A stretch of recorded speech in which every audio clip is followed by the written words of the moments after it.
The following is a conversation with Michio Kaku. He's a theoretical physicist, futurist, and professor at the City College of New York. He's the author of many fascinating books that explore the nature of our reality and the future of our civilization. They include Einstein's Cosmos, Physics of the Impossible, Future of the Mind, Parallel Worlds, and his latest, The Future of Humanity, Terraforming Mars, Interstellar Travel, Immortality, and Our Destiny Beyond Earth. I think it's beautiful and important when a scientific mind can fearlessly explore through conversation subjects just outside of our understanding. That to me is where artificial intelligence is today, just outside of our understanding. A place we have to reach for if we're to uncover the mysteries of the human mind and build human level and superhuman level AI systems that transform our world for the better. This is the Artificial Intelligence Podcast. If you enjoy it, subscribe on YouTube, give it 5 stars on iTunes, support it on Patreon, or simply connect with me on Twitter at Lex Friedman, spelled Fridman. And now, here's my conversation with Michio Kaku. You've mentioned that we just might make contact with aliens, or at least hear from them within this century. Can you elaborate on your intuition behind that optimism? Well, this is pure speculation, of course. Of course. But given the fact that we've already identified 4,000 exoplanets orbiting other stars, and we have a census of the Milky Way galaxy for the first time, we know that on average, every single star, on average, has a planet going around it, and about 1/5 or so of them have Earth-sized planets going around them. So just do the math. We're talking about out of 100 billion stars in the Milky Way galaxy, we're talking about billions of potential Earth-sized planets. And to believe that we're the only one is, I think, rather ridiculous, given the odds. And how many galaxies are there? Within sight of the Hubble Space Telescope, there are about 100 billion galaxies. So do the math. How many stars are there in the visible universe? 100 billion galaxies times 100 billion stars per galaxy. We're talking about a number beyond human imagination. And to believe that we're the only ones, I think, is rather ridiculous. So you've talked about different types of type 0, 1, 2, 3, 4, and 5 even of the Kardashev scale of the different kind of civilizations. What do you think it takes, if it is indeed a ridiculous notion that we're alone in the universe, what do you think it takes to reach out? First, to reach out through communication and connect. Well, first of all, we have to understand the level of sophistication of an alien life form if we make contact with them. I think in this century, we'll probably pick up signals from an extraterrestrial civilization. We'll pick up their I Love Lucy and their Leave It to Beaver. Just ordinary day-to-day transmissions that they emit. And the first thing we want to do is to A, decipher their language, of course, but B, figure out at what level they are advanced on the Kardashev scale. I'm a physicist. We rank things by 2 parameters, energy and information. That's how we rank black holes. That's how we rank stars. That's how we rank civilizations in outer space. So a type 1 civilization is capable of harnessing planetary power. They control the weather, for example. Earthquakes, volcanoes, they can modify the course of geological events, sort of like Flash Gordon or Buck Rogers. Type 2 would be stellar. They play with stars, entire stars. They use the entire energy output of a star, sort of like Star Trek. The Federation of Planets have colonized the nearby stars. So a type 2 would be somewhat similar to Star Trek. Type 3 would be galactic. They roam the galactic space lanes. And type 3 would be like Star Wars, a galactic civilization. Then one day I was giving this talk in London at the planetarium there, and the little boy comes up to me and he says, "Professor, you're wrong. You're wrong. There's type 4. And I told him, "Look, kid, there are planets, stars, and galaxies. That's it, folks. And he kept persisting and saying, no, there's type 4, the power of the continuum. And I thought about it for a moment. And I said to myself, is there an extra galactic source of energy, the continuum of Star Trek? And the answer is yes. There could be a type 4, and that's dark energy. We now know that 73% of the energy of the universe is dark energy. Dark matter represents maybe 23% or so, and we only represent 4%. We're the oddballs. And so you begin to realize that, yeah, there could be type 4, maybe even type 5. So type 4, you're saying being able to harness sort of like dark energy, something that permeates the entire universe. So be able to plug into the entire universe as a source of energy. That's right. And dark energy is the energy of the Big Bang. Yeah. It's why the galaxies are being pushed apart. It's the energy of nothing. The more nothing you have, the more dark energy that's repulsive. And so the acceleration of the universe is accelerating because the more you have, the more you can have. And that, of course, is by definition an exponential curve. It's called a de Sitter expansion, and that's the current state of the universe. And then type 5, would that be able to seek energy sources somehow outside of our universe? And how crazy is that an idea? Yeah, type 5 will be the multiverse. Multiverse. Okay. I'm a quantum physicist, and we quantum physicists don't believe that the Big Bang happened once. That would violate the Heisenberg uncertainty principle. And that means that there could be multiple bangs happening all the time. Even as we speak today, universes are being created. And that fits the data. The inflationary universe is a quantum theory. So there's a certain finite probability that universes are being created all the time. And for me, this is actually rather aesthetically pleasing because, I was raised as a Presbyterian, but my parents were Buddhists. And there's two diametrically opposed ideas about the universe. In Buddhism, there's only nirvana. There's no beginning, there's no end, there's only timelessness.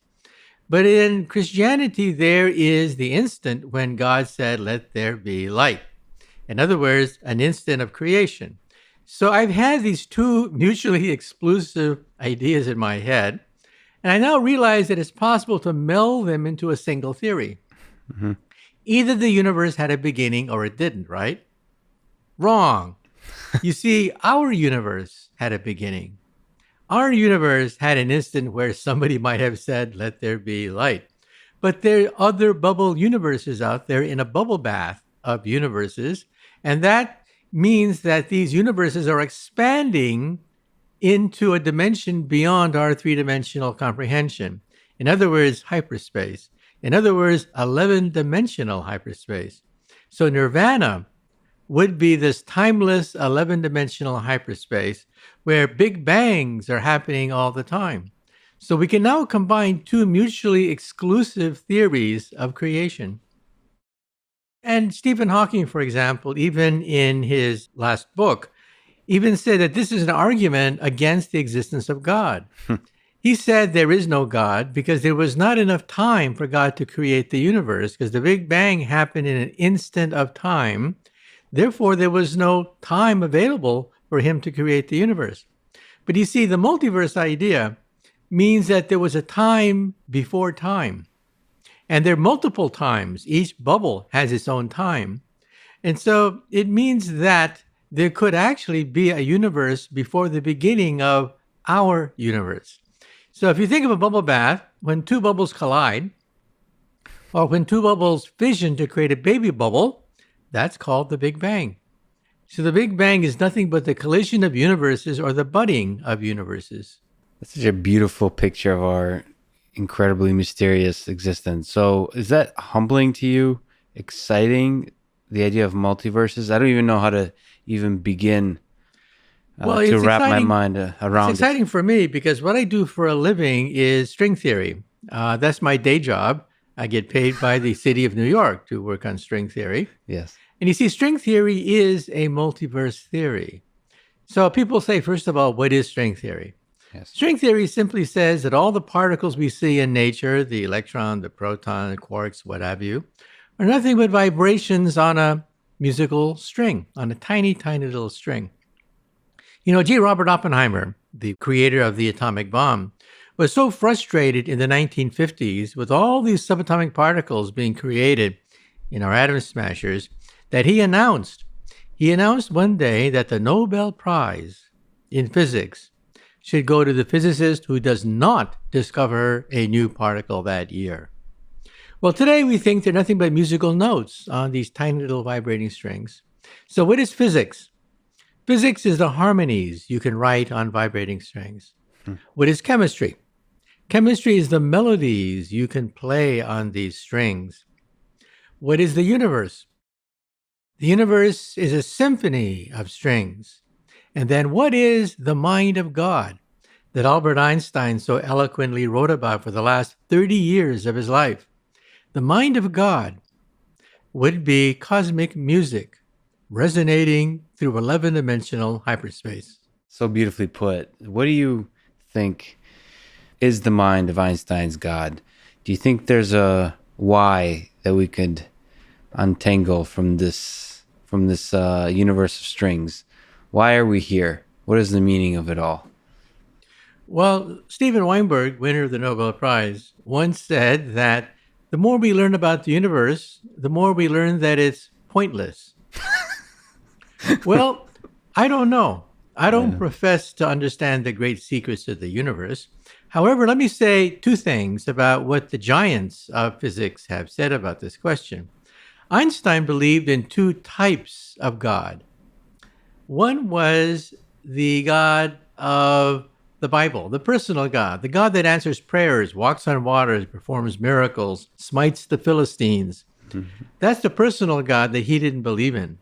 He believed in the God of Spinoza, the God of order, simplicity, harmony, beauty. The universe could have been ugly. The universe could have been messy, random, but it's gorgeous. You realize that on a single sheet of paper, we can write down all the known laws of the universe. It's amazing. On one sheet of paper, Einstein's equation is 1 inch long. String theory is a lot longer, and so is the standard model. But you could put all these equations on one sheet of paper. It didn't have to be that way. It could have been messy. And so Einstein thought of himself as a young boy entering this huge library for the first time, being overwhelmed by the simplicity, elegance, and beauty of this library. But all he could do was read the first page of the first volume.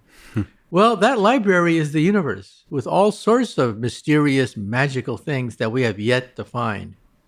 And then Galileo was asked about this. Galileo said that the purpose of science is to determine how the heavens go. The purpose of religion is to determine how to go to heaven. So in other words, science is about natural law. And religion is about ethics, how to be a good person, how to go to heaven. As long as we keep these two things apart, we're in great shape. The problem occurs when people from the natural sciences begin to pontificate about ethics and people from religion begin to pontificate about natural law. That's where we get into big trouble. You think they're fundamentally distinct, morality and ethics and our idea of what is right and what is wrong. That's something that's outside the reach of string theory and physics. That's right. If you talk to a squirrel about what is right and what is wrong, Yes. there's no reference frame for a squirrel. And realize that aliens from outer space, if they ever come visit us, they'll try to talk to us like we talk to squirrels in the forest, but eventually we get bored talking to the squirrels because they don't talk back to us. Same thing with aliens from outer space. When they come down to Earth, they'll be curious about us to a degree, but after a while, they just get bored because we have nothing to offer them. So our sense of right and wrong, what does that mean compared to a squirrel's sense of right and wrong?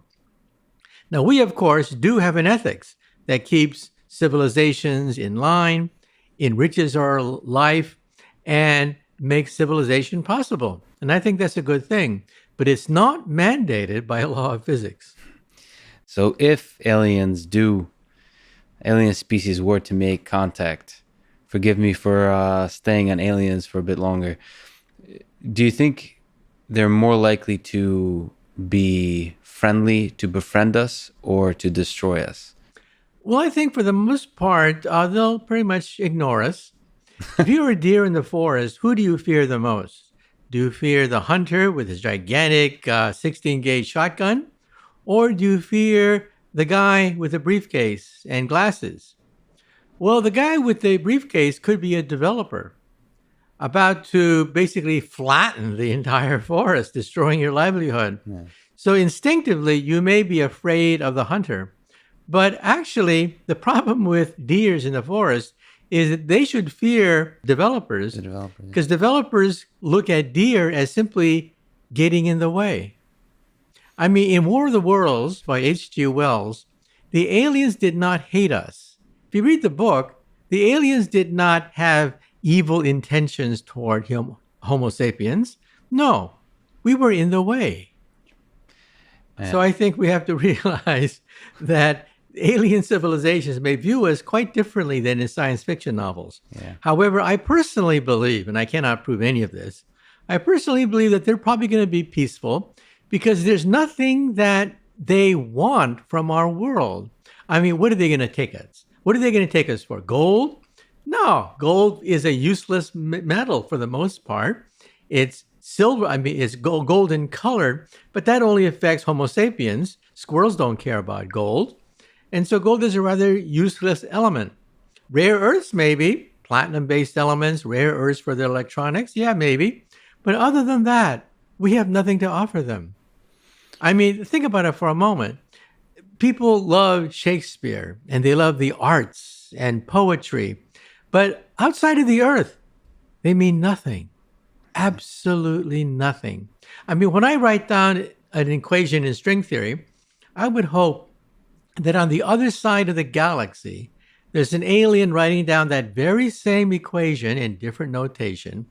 But that alien on the other side of the galaxy, Shakespeare, poetry, Hemingway, it would mean nothing to him or her or it. When you think about entities that's out there, extraterrestrial, do you think they would naturally look something that even is recognizable to us as life? Or would they be radically different? Well, how did we become intelligent? Basically, three things made us intelligent. One is our eyesight, stereo eyesight. We have the eyes of a hunter, stereo vision, so we lock in on targets. And who is smarter, predator or prey? Predators are smarter than prey. They have their eyes at the front of their face, like lions, tigers, while rabbits have eyes to the side of their face. Why is that? Hunters have to zero in on the target. They have to know how to ambush. They have to know how to hide, camouflage, sneak up, stealth, deceit. That takes a lot of intelligence. Rabbits, all they have to do is run. So that's the first criterion, stereo eyesight of some sort. Second is the thumb. The opposable thumb of some sort could be a claw or tentacle. So hand-eye coordination. Hand-eye coordination is the way we manipulate the environment. And then three, language. Because, mama bear never tells baby bear to avoid the human hunter. Bears just learn by themselves. They never hand on information from one generation to the next. So these are the three basic ingredients of intelligence. Eyesight of some sort, an opposable thumb or tentacle or claw of some sort, and language. Now ask yourself a simple question. How many animals have all three? Just us. It's just us. I mean, the primates, they have a language. Yeah, they may get up to maybe 20 words, but a baby learns a word a day, several words a day a baby learns. And a typical adult knows about almost 5,000 words. While the maximum number of words that you can teach a gorilla in any language, including their own language, is about 20 or so. And so we see the difference. in intelligence. So when we meet aliens from outer space, chances are they will have been descended from predators of some sort. They'll have some way to manipulate the environment and communicate their knowledge to the next generation. That's it, folks. So functionally, that would be similar. That would we would be able to recognize them. Well, not necessarily, because I think even with Homo sapiens, we are eventually going to perhaps become part cybernetic and genetically enhanced. Already, robots are getting smarter and smarter. Right now, robots have the intelligence of a cockroach. But in the coming years, our robots will be as smart as a mouse, then maybe as smart as a rabbit. If we're lucky, maybe as smart as a cat or a dog. And by the end of the century, who knows for sure, our robots will be probably as smart as a monkey. Now, at that point, of course, they could be dangerous.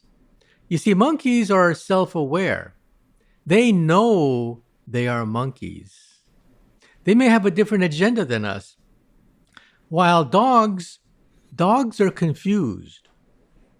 You see, dogs think that we are a dog, that we're the top dog.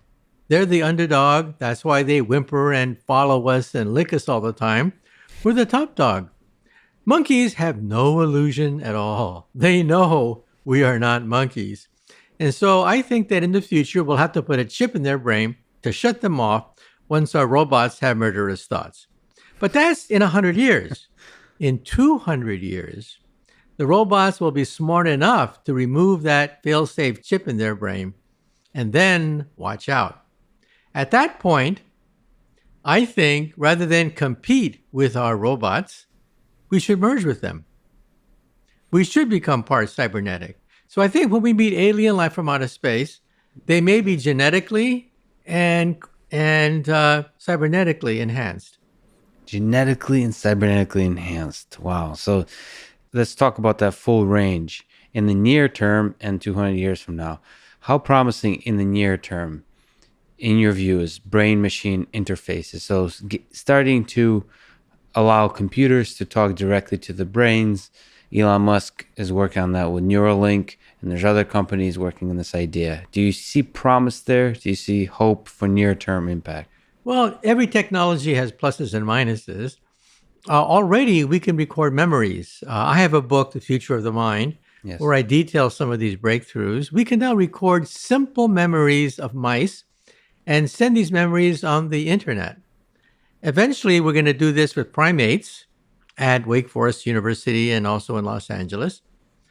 And then after that, we'll have a memory chip for Alzheimer's patients.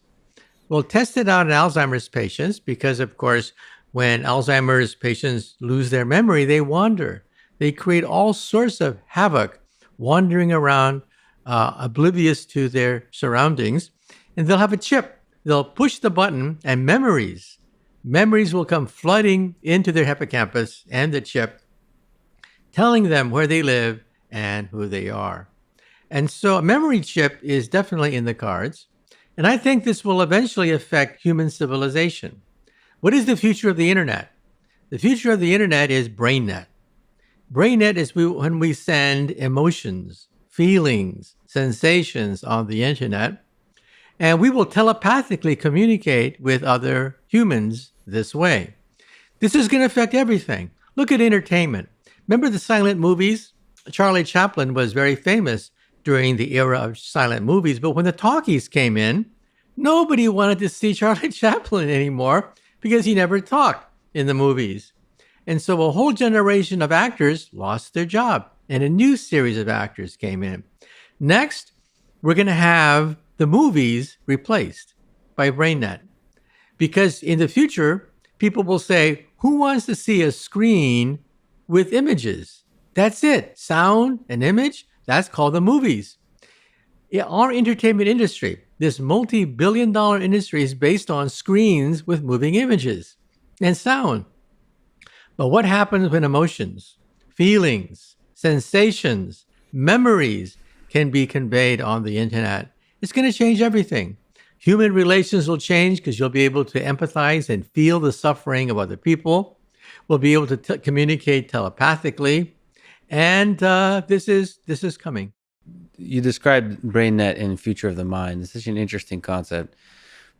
Do you think, so you mentioned entertainment, but what kind of effect would it have on our personal relationships? Hopefully, it will deepen it. You realize that for most of human history, for over 90% of human history, we only knew maybe 20, 100 people. Yeah. That's it, folks. That was your tribe. That was everybody you knew in the universe was only maybe 50 or 100. With the coming of towns, of course, it expanded to a few thousand. With the coming of the telephone, all of a sudden you could reach thousands of people with the telephone. And now with the internet, you can reach the entire population of the planet Earth. And so I think this is a normal progression. And you think that kind of sort of connection to the rest of the world, and then adding sensations like being able to share telepathically emotions and so on, that would just further deepen our connection to our fellow humans. Yeah, that's right. In fact, I disagree with many scientists on this question. Most scientists would say that technology is neutral, a double-edged sword. One side of the sword can cut against people. The other side of the sword can cut against ignorance and disease. I disagree. I think technology does have a moral direction. Look at the internet. The internet spreads knowledge, awareness, and that creates empowerment. People act on knowledge. When they begin to realize that they don't have to live that way, they don't have to suffer under a dictatorship, that there are other ways of living under freedom, then they begin to take power. And that spreads democracy. And democracies do not war with other democracies. I'm a scientist. I believe in data. So let's take a sheet of paper and write down every single war you had to learn since you were in elementary school. Every single war, hundreds of them, kings, queens, emperors, dictators. All these wars were between kings, queens, emperors, and dictators. Never between two major democracies. And so I think with the spread of this technology, and which will accelerate with the coming of BrainNet, it means that, well, we will still have wars. Wars, of course, is politics by other means, but they'll be less intense and less frequent. Do you have worries of longer term existential risk from technology, from AI? So I think that's a wonderful vision of a future where war is a distant memory. But now there's another agent. There's somebody else that's able to create conflict, that's able to create harm. AI systems. So do you have worry about such AI systems? Well, yes, that is an existential risk. But again, I think an existential risk not for this century. I think our grandkids are going to have to confront this question as robots gradually approach the intelligence of a dog, a cat, and finally that of a monkey. However, I think we will digitize ourselves as well. Not only are we going to merge with our technology, we'll also digitize our personality, our memories, our feelings. You realize that during the Middle Ages, there was something called dualism. Dualism meant that the soul was separate from the body. When the body died, the soul went to heaven. That's dualism. Then in the 20th century, neuroscience came in and said, bah, humbug.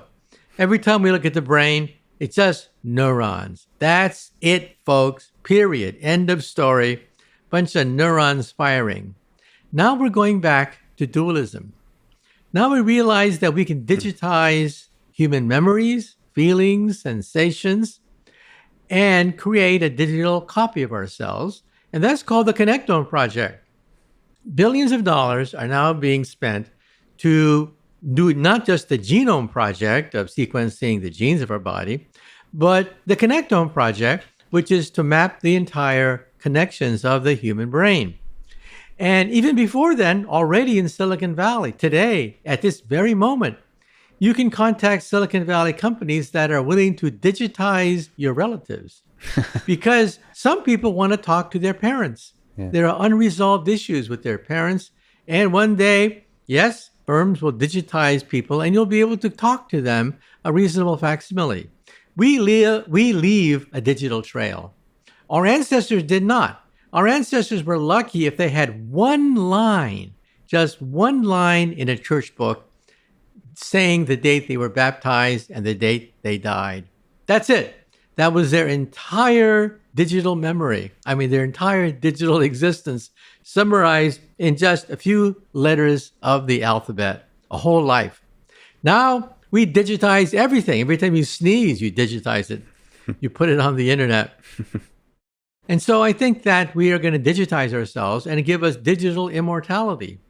We'll not only have biologic, genetic immortality of some sort, but also digital immortality.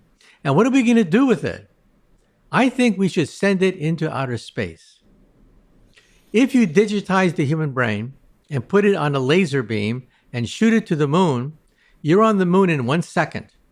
Shoot it to Mars, you're on Mars in 20 minutes. Shoot it to Pluto, you're on Pluto in 8 hours. Think about it for a moment. You can have breakfast in New York and for a morning snack, vacation on the moon, then zap your way to Mars by noontime, journey to the asteroid belt in the afternoon, and then come back for dinner in New York at night. All in a day's work at the speed of light.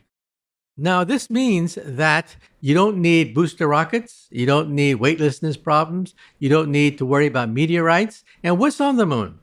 On the moon, there is a mainframe that downloads your laser beam's information. And where does it download the information into? An avatar. And what does that avatar look like? Anything you want. Yeah. Think about it for a moment. You could be Superman, Superwoman on the moon, on Mars, traveling throughout the universe at the speed of light, downloading your personality into any vehicle you want. Now, let me stick my neck out.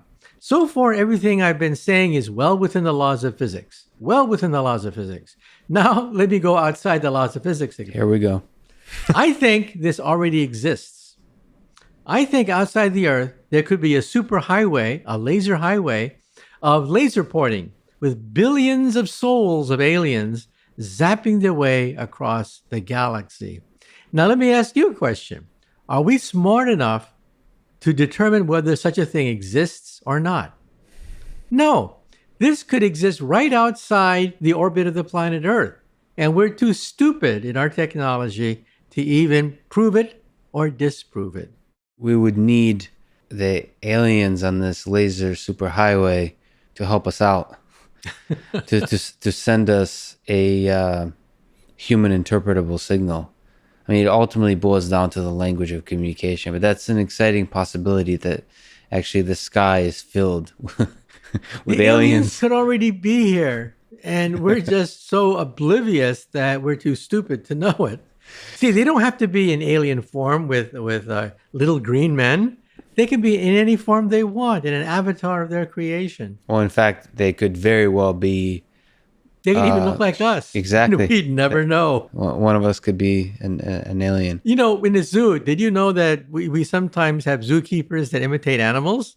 We create a fake animal and we put it in so that the animal is not afraid of this fake animal. And of course, these animals' brains, their brain is about as big as a walnut.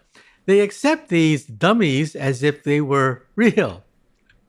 So an alien civilization in outer space would say, oh yeah, human brains are so tiny, we could put a dummy on their world, an avatar, and they'd never know it. That would be an entertaining thing to watch from the alien perspective. So you kind of implied that with a digital form of our being, but also biologically. Do you think one day technology will allow individual human beings to become immortal besides just through the ability to digitize our essence? Yeah, I think that artificial intelligence will give us the key to genetic immortality. You see, in the coming decades, everyone's going to have their gene sequenced. We'll have billions of genomes of old people, billions of genomes of young people. And what are we going to do with it? We're going to run it through an AI machine, which has pattern recognition, to look for the age genes. In other words, the fountain of youth that emperors, kings, and queens lusted over, the fountain of youth will be found by artificial intelligence. Artificial intelligence will identify where these age genes are located. First of all, what is aging? We now know what aging is. Aging is the buildup of errors. That's all aging is, the buildup of genetic errors. This means that cells eventually become slower, sluggish, and they go into senescence, and they die. In fact, that's why we die. We die because of the buildup of mistakes in our genome and our cellular activity. But you see, in the future, we'll be able to fix those genes with CRISPR-type technologies and perhaps even live forever. So let me ask you a question. Where does aging take place in a car? Given a car, where does aging take place? Well, it's obvious, the engine, right? Mm-hmm. A, that's where you have a lot of moving parts. B, that's where you have combustion. Well, where in the cell do we have combustion? The mitochondria. Mm-hmm. We now know where aging takes place. And if we cure many of the mistakes that build up in the mitochondria of the cell, we could become immortal. Let me ask you, if you yourself could become immortal, would you? Damn straight. No, I think about it for a while because, of course, it depends on how you become immortal. You know, there's a famous myth of Tithonus. It turns out that years ago in the Greeks' mythology, there was the saga of Tithonus and Aurora. Yeah. Aurora was the goddess of the dawn, and she fell in love with a mortal, a human called Tithonus. And so Aurora begged Zeus to grant her the gift of immortality to give to her lover. So Zeus took pity on Aurora and made Tithonus immortal. But you see, Aurora made a mistake, a huge mistake. She asked for immortality, but she forgot to ask for eternal youth. So poor Tithonus got older and older and older every year, decrepit, a bag of bones, but he could never die. Never die. Quality of life is important. So I think immortality is a great idea as long as you also have immortal youth as well. Now, I personally believe, and I cannot prove this, but I personally believe that our grandkids may have the option of reaching the age of 30 and then stopping. They may like being age 30 because you have wisdom, you have all the benefits of age and maturity, and you still live forever with a healthy body. Our descendants may like being 30 for several centuries. Is there an aspect of human existence that is meaningful only because we're mortal?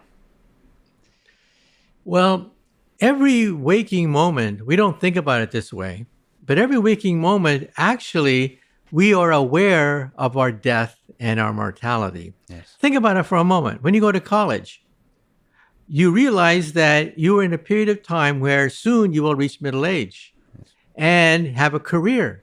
And after that, you'll retire and then you'll die. And so even as a youth, even as a child, without even thinking about it, you are aware of your own death because it sets limits to your lifespan. I got to graduate from high school. I got to graduate from college. Why? Because you're going to die. Because unless you graduate from high school, unless you graduate from college, you're not going to enter old age with enough money to retire and then die.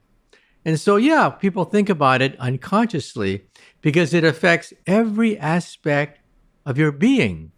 The fact that you go to high school, college, get married, have kids, there's a clock ticking even without your permission.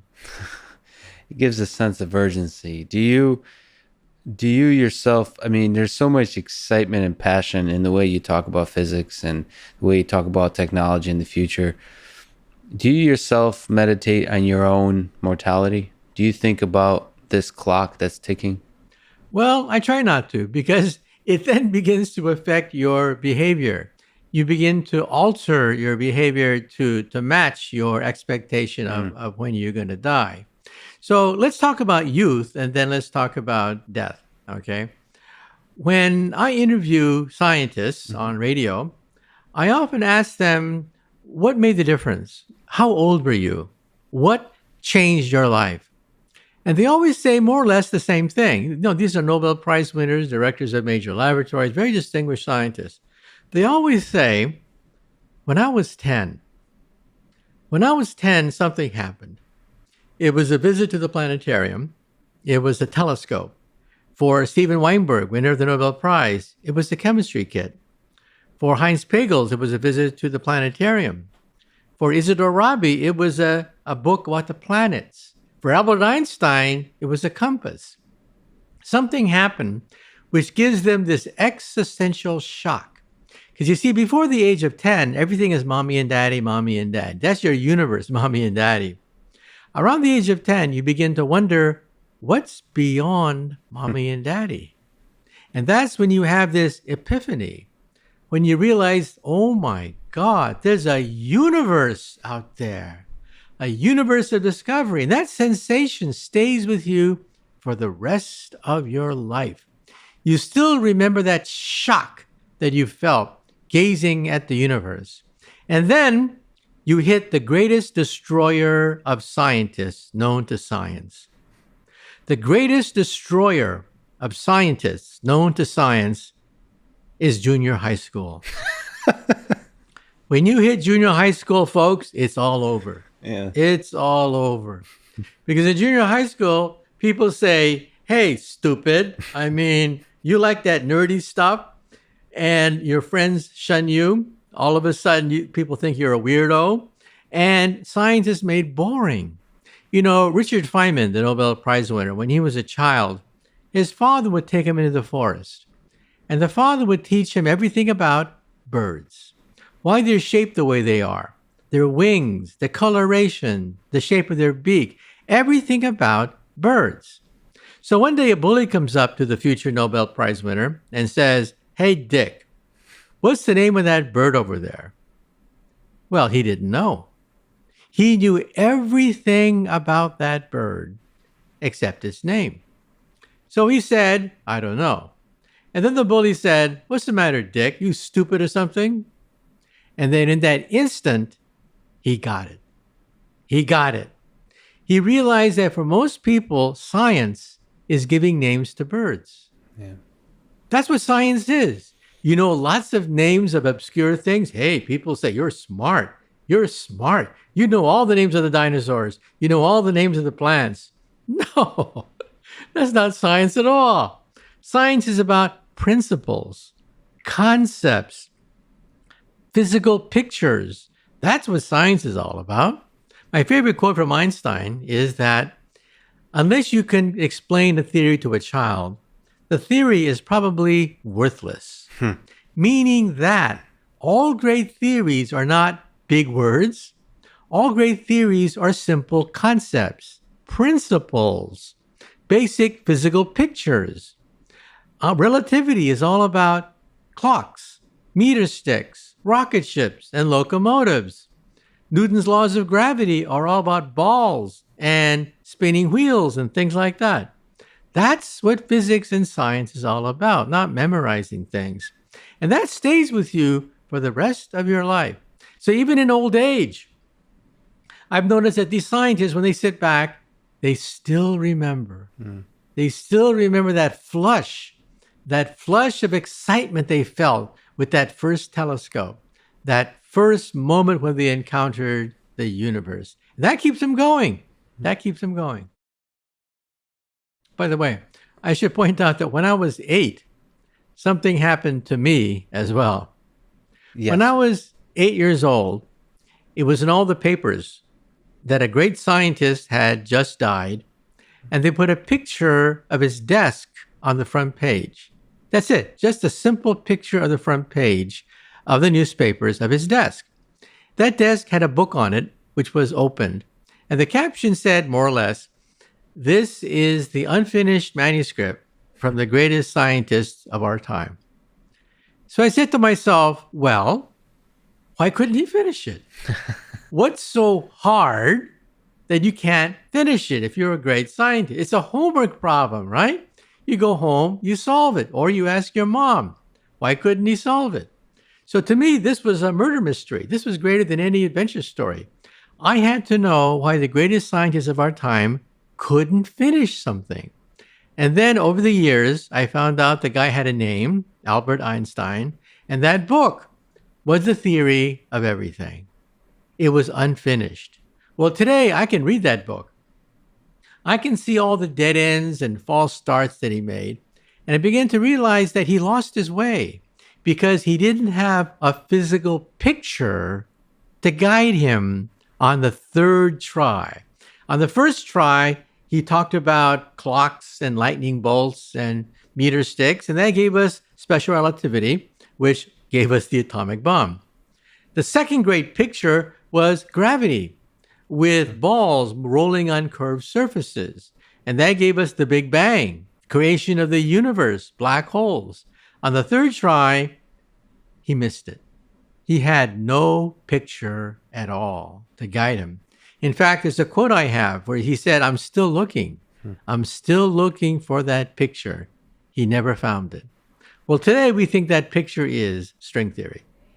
So string theory can unify gravity and this mysterious thing that Einstein didn't like, which is quantum mechanics, or couldn't quite pin down and make sense of. That's right. Mother Nature has two hands, a left hand and a right hand.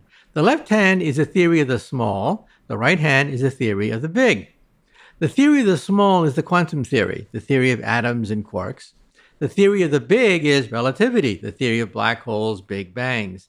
The problem is the left hand does not talk to the right hand. They hate each other. The left hand is based on discrete particles. The right hand is based on smooth surfaces. How do you put these two things together into a single theory? They hate each other. The greatest minds of our time worked on this problem and failed. Today, the only theory that has survived every challenge so far is string theory. That doesn't mean string theory is correct. It could very well be wrong. But right now, it's the only game in town.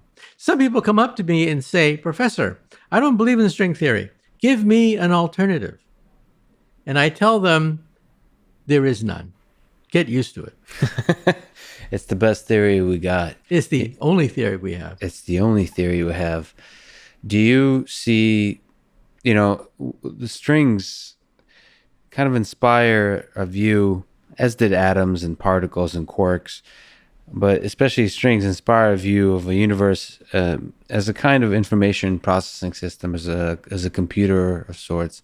Do you see the universe in this way? No. Some people think, in fact, the whole universe is a computer of some sort. Yes. And they believe that perhaps everything, therefore, is a simulation. Yes. I don't think so. I don't think that there is a super video game where we are nothing but puppets dancing on the screen and somebody hit the play button and here we are talking about simulations. Yeah. No. Even Newtonian mechanics says that the simple weather, is so complicated with trillions upon trillions of atoms that it cannot be simulated in a finite amount of time. In other words, the smallest object which can describe the weather and simulate the weather is the weather itself. The smallest object that can simulate a human is the human itself. And if you add quantum mechanics, it becomes almost impossible to simulate it with a conventional computer. Because quantum mechanics deals with all possible universes, parallel universes, a multiverse of universes. And so the calculation just spirals out of control. Now, so far, there's only one way where you might be able to argue that the universe is a simulation. And this is still being debated by quantum physicists. It turns out that if you throw the encyclopedia into a black hole, the information is not lost. Eventually, it winds up on the surface of the black hole. Now, the surface of the black hole is finite. In fact, you can calculate the maximum amount of information you can store in a black hole. It's a finite number. It's a calculable number, believe it or not. Now, if the universe were made out of black holes, which is the maximum universe you can conceive of, each black hole has a finite amount of information. Therefore, ergo, the total amount of information in a universe is finite. This is mind-boggling. This I consider mind-boggling, that all possible universes are countable, And all possible universes can be summarized in a number you can write on a sheet of paper, all possible universes, and it's a finite number. Now, it's huge. It's a number beyond human imagination. It's a number based on what is called the Planck length, but it's a number. And so if a computer could ever simulate that number, then the universe would be a simulation. So theoretically, because the amount of information is finite, there necessarily must be able to exist a computer. It's just from an engineering perspective, may be impossible to build. Yes, no computer can build a universe capable of simulating the entire universe, except the universe itself. So that's your intuition, that our universe is very efficient, and so there's no shortcuts. Right. Two reasons why I believe the universe is not a simulation. First, the calculational numbers are just incredible. No finite Turing machine can simulate the universe. And second, why would any super intelligent being simulate humans? I mean, if you think about it, most humans are kind of stupid. I mean, we do all sorts of crazy, stupid things, right? And we call it art. We call it humor. We call it human civilization. So why should an advanced civilization go through all that effort just to simulate Saturday Night Live? Well, that's a funny idea, but it's also, do you think it's possible that the act of creation cannot anticipate humans? You simply set the initial conditions and set a bunch of physical laws, and just for the fun of it, see what happens. You launch the thing, so you're not necessarily simulating everything. You're not simulating every little bit in the sense that you could predict what's going to happen, but you set the initial conditions, set the laws, and see what kind of fun stuff happens. Well, in some sense, that's how life got started. In the 1950s, Stanley did what is called the Miller experiment. He put a bunch of hydrogen gas, methane, toxic gases with liquid and a spark in a small glass beaker. And then he just walked away for a few weeks, came back a few weeks later, and bingo, out of nothing and chaos came amino acids. If he had left it there for a few years, he might have gotten protein molecules for free. That's probably how life got started, as an accident. And if he had left it there for perhaps a few million years, DNA might have formed in that beaker. And so we think that, DNA, life, all that could have been an accident if you wait long enough. And remember, our universe is roughly 13.8 billion years old. That's plenty of time for lots of random things to happen, including life itself. We could be just a beautiful little random moment, and could be a nearly infinite number of those throughout the history of the universe. Many creatures like us. We perhaps are not the epitome of what the universe was created for. Thank God. Let's hope not. Just look around. Yeah. Look to your left, look to your right. When do you think the first human will step foot on Mars? I think there's a good chance in the 2030s that we will be on Mars. In fact, there's no physics reason why we can't do it. It's an engineering problem. It's a very difficult and dangerous engineering problem, but it is an engineering problem. And in my book, Future of Humanity, I even speculate beyond that by the end of the century, we'll probably have the first starships. The first starships will not look like the Enterprise at all. There'll probably be small computer chips that are fired by laser beams with parachutes. And like what Stephen Hawking advocated, the Breakthrough Starshot program could send chips to the nearby stars, traveling at 20% the speed of light, reaching Alpha Centauri in about 20 years' time.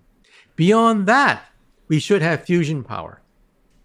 Fusion power is, in some sense, one of the ultimate sources of energy, but it's unstable. And we don't have fusion power today. Now, why is that? First of all, stars form almost for free. You get a bunch of gas large enough, it becomes a star. I mean, you don't even have to do anything to it, and it becomes a star. Why is fusion so difficult to put on the Earth? Because in outer space, stars are monopoles. They are poles, single poles that are spherically symmetric, And it's very easy to get spherically symmetric configurations of gas to compress into a star. It just happens naturally all by itself. The problem is magnetism is bipolar. You have a north pole and a south pole. And it's like trying to squeeze a long balloon. Take a long balloon and try to squeeze it. You squeeze one side, it bulges out the other side.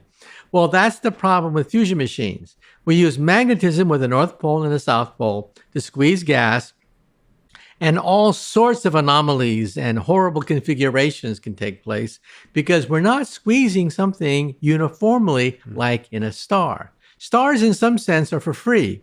Fusion on the Earth is very difficult. But I think it's inevitable, and it'll eventually give us unlimited power from seawater. So seawater will be the ultimate source of energy for the planet Earth. Why? What's the intuition there? Because we'll extract hydrogen from seawater, burn hydrogen in a fusion reactor to give us unlimited energy without the meltdown, without the nuclear waste. Why do we have meltdowns? We have meltdowns because in the fission reactors, every time you split the uranium atom, you get nuclear waste. Tons of it. 30 tons of nuclear waste per reactor per year. And it's hot. It's hot for thousands, millions of years. That's why we have meltdowns. But you see, the waste product of a fusion reactor is helium gas. Helium gas is actually commercially valuable. You can make money selling helium gas. And so the waste product of a fusion reactor is helium, not nuclear waste that we find in a commercial fission plant. And that mastering and controlling fusion allows us to converts us into a type 1, I guess, civilization, right?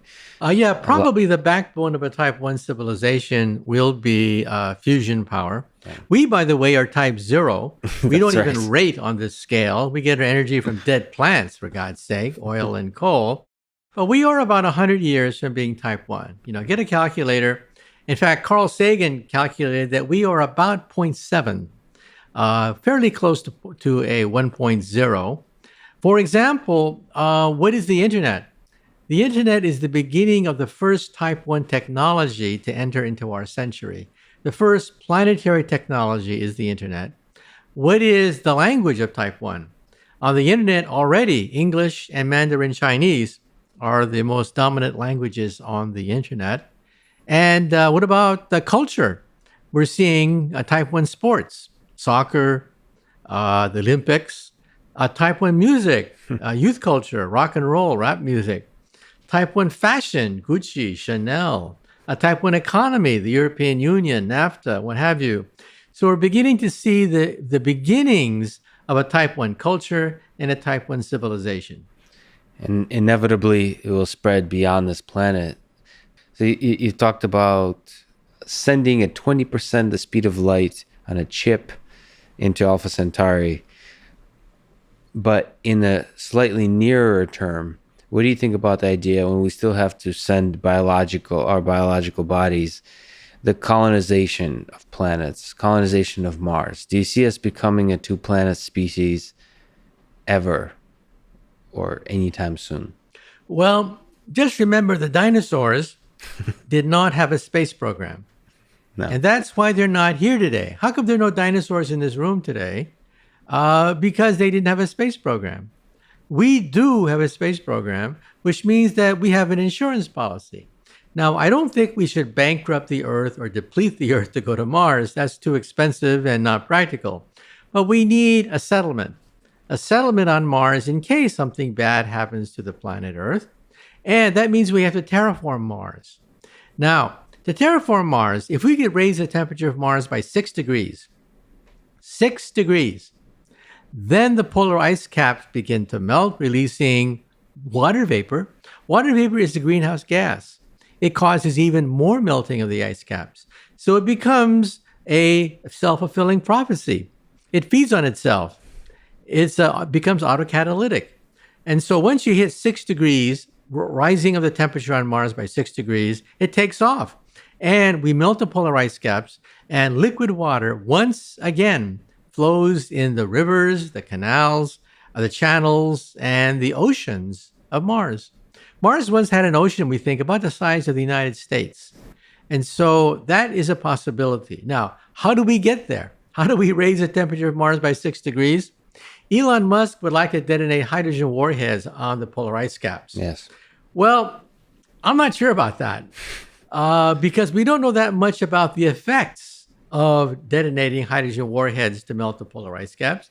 And who wants to glow in the dark at night reading the newspaper? So I think there are other ways to do it with solar satellites. You can have satellites orbiting Mars that beam sunlight onto the polar ice caps, melting the polar ice caps. Mars has plenty of water. It's just frozen. I think you paint an inspiring and a wonderful picture of the future. It's I think you've inspired and educated thousands, if not millions. Michio, it's been an honor. Thank you so much for talking today. My pleasure.